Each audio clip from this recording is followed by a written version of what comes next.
Продължаваме да настояваме за машинно гласуване, но не с тези машини, които са абсолютно компрометирани.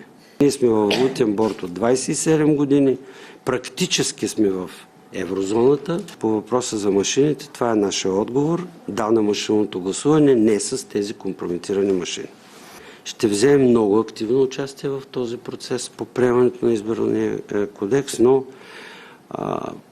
както тези машини получиха популярно име Мадуровки, по името на президента на Венецуела Мадуро, те са компрометирани. И в заключение ще кажа само по отношение на тези машини, че Германия отмени машинното гласуване преди време, Конституционния им съд, с един основен аргумент, че машините не дават възможност процеса после да бъде контролиран, т.е.